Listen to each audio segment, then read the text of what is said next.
जय हिंद साथियों, नमस्कार। मैं प्रभात रोशन आपका स्वागत करता हूं द एग्जाम रूल्स में। दोस्तों, हमने पढ़ा था वायुमंडल एटमॉस्फेयर, और एटमॉस्फेयर में जो कुछ क्वेश्चंस बन रहे हैं इसको हम कोशिश करेंगे 5-5 मिनट का वीडियो बना करके इसको हम सॉल्व करेंगे। और कोशिश ये रहेगी कि एक टॉपिक उठाए तो इसको खत्म कर दें, ठीक है ना। चैप्टर में से एक चैप्टर को देखो, चैप्टर बहुत बड़ा बड़ा, अगर वीडियो बनाएंगे, क्वेश्चन बनाकर किया जाएगा तो काफी बड़ा है, और इसमें कम से कम 1 घंटे का वीडियो बनेगा। अगर बनाया जाएगा पूरी एक टॉपिक को, इसमें वायुमंडल को पूरा कवर करेंगे तो 1 घंटे से कम नहीं लगेगा।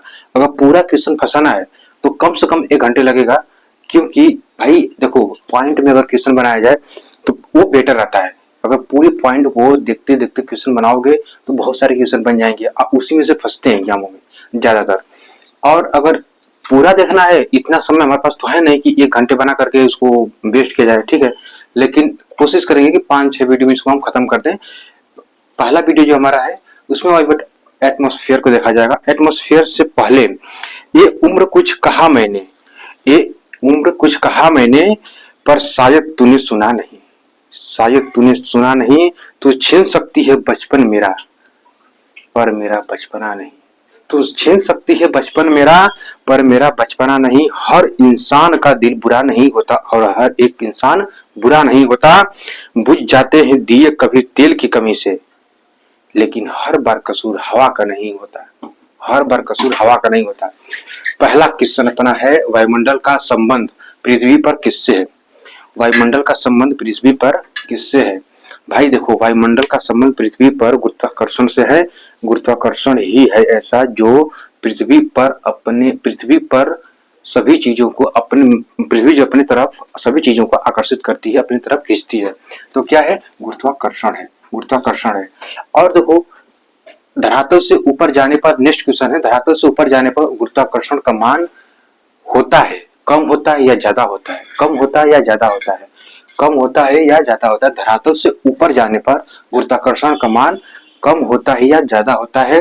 भाई कम होता है। जितना ऊपर जाओगे धीरे धीरे गुरुत्वाकर्षण का मान कम होते जाएगा, और या तो घटता जाएगा या कम होता जाएगा। दोनों बातें की सेम है। नेक्स्ट क्वेश्चन है, वायुमंडल में गैस, एरोसोल, जलवाष्प का महत्वपूर्ण कार्य क्या है?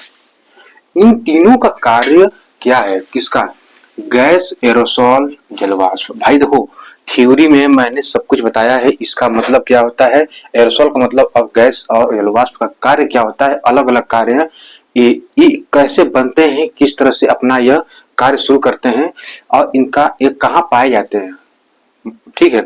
ये सब हमने बता दिया है। तो इनका महत्वपूर्ण कार्य जो है, भाई महत्वपूर्ण कार्य पूछा है, काम तो इसका बहुत है लेकिन महत्वपूर्ण काम पूछा है। जो सूर्य से पराबैंगनी किरणें निकलती हैं वो पृथ्वी पर आकर के बहुत ही ज्यादा मानव या किसी भी जीव जंतु को बहुत ही ज्यादा प्रभावित करते हैं। इसलिए जलवाष्प, गैस, एरोसोल, जलवाष्प, गैस, एरोसोल इन किरणों को रोक करके हमारी रक्षा करते हैं।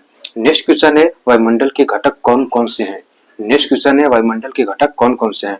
भाई देखो, जो इसके घटक हैं अभी बताया हूं ना, गैस, एरोसोल, जलवाष्प, ये महत्वपूर्ण घटक हैं, महत्वपूर्ण घटक हैं, ठीक है ना। वायुमंडल के कौन? गैस, एरोसोल, जलवाष्प, गैस, एरोसोल, जलवाष्प। वायुमंडल में कितने प्रकार की गैसें पाई जाती हैं? वायुमंडल में कितने प्रकार की गैसें पाई जाती हैं? वायुमंडल में कितने प्रकार की गैसें पाई जाती हैं? वायुमंडल में कितने प्रकार की गैसें पाई जाती हैं? भाई 2 प्रकार की। वह पहली गैस वह है जो अस्थाई है, पहली गैस कौन सी है? जो अस्थाई है। और दूसरी कौन सी है? जो परिवर्तनशील है, यानी कि जो परिवर्तित होती रहती है, समय समय से परिवर्तित होती रहती है। अब देखो उसमें भी क्या है, अगर उसको हम नेक्स्ट क्वेश्चन में चलते हैं तो वायुमंडल में अस्थाई गैस कौन कौन है? वायुमंडल में अस्थाई गैस, देखो मैंने जो क्वेश्चन बनाया है ना, ये हर एक जो लाइन है ना जिसका वायुमंडल का, उसमें से हमने चुन चुन कर बनाया है। भाई इसमें से क्वेश्चन आते हैं। पहला क्वेश्चन तो यही पूछ लेगा कि वायुमंडल में नाइट्रोजन का कितना प्रतिशत भाग पाया जाता है, नाइट्रोजन कितने प्रतिशत में पाया जाता है, ये क्वेश्चन पूछ सकता है। तो 78.01% पाया जाता है। तो इसमें बताओ वायुमंडल में अस्थायी गैस कौन कौन से हैं तथा उनका प्रतिशत कितना है? पहला है हाइड्रोजन, अस्थायी गैस पूछा है, परिवर्तनशील गैस नहीं पूछा है। ध्यान से देना, ध्यान देखना ध्यान से। नाइट्रोजन 78.01%, 78.01% पाया जाता है। ऑक्सीजन पाया जाता है 20.9%, 20.9% पाया जाता है। वही आर्गन की बात करोगे, आर्गन पाया जाता है 0.9%, 0.9%। देखो नेक्स्ट क्वेश्चन क्या कह रहा है भाई, क्वेश्चन बहुत इंपॉर्टेंट है, ध्यान से देखना। वायुमंडल में परिवर्तनशील गैस में कौन, मतलब किन गैसों में काउंट किया जाता है, परिवर्तनशील गैसों में किन गैसों को काउंट किया जाता है, किन गैसों को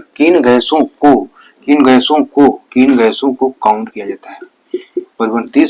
परिवर्तनशील गैसों में किन गैसों को काउंट किया जाता है, किन गैसों का काउंट किया जाता है। कार्बन डाइऑक्साइड, हाइड्रोजन, हीलियम और अपना हो गया ओजोन, ठीक है ना। ये सब आदि और सब गैसें हैं इसमें जिनको काउंट किया जाता है। अब देखो नेक्स्ट क्वेश्चन है, वायुमंडल में सबसे पहले कार्बन डाइऑक्साइड गैस की खोज कब की गई थी। वायुमंडल में कार्बन डाइऑक्साइड गैस की खोज कब की गई थी, किस सन में की गई थी। अब ये क्वेश्चन है 1752 में, कब 1752 में इसकी खोज की गई थी। अब देखो नेक्स्ट क्वेश्चन है, अब देखो नेक्स्ट जो हम अगला वीडियो बनाएंगे ना, ये किसने की थी इसके बारे में बताएंगे, किसने की थी इसके बारे में बताएंगे, ठीक है। नेक्स्ट क्वेश्चन अपना है, नए शोधों के अनुसार वायुमंडल में कार्बन डाइऑक्साइड की जो मात्रा है वो कितनी परसेंट पाया जाता है।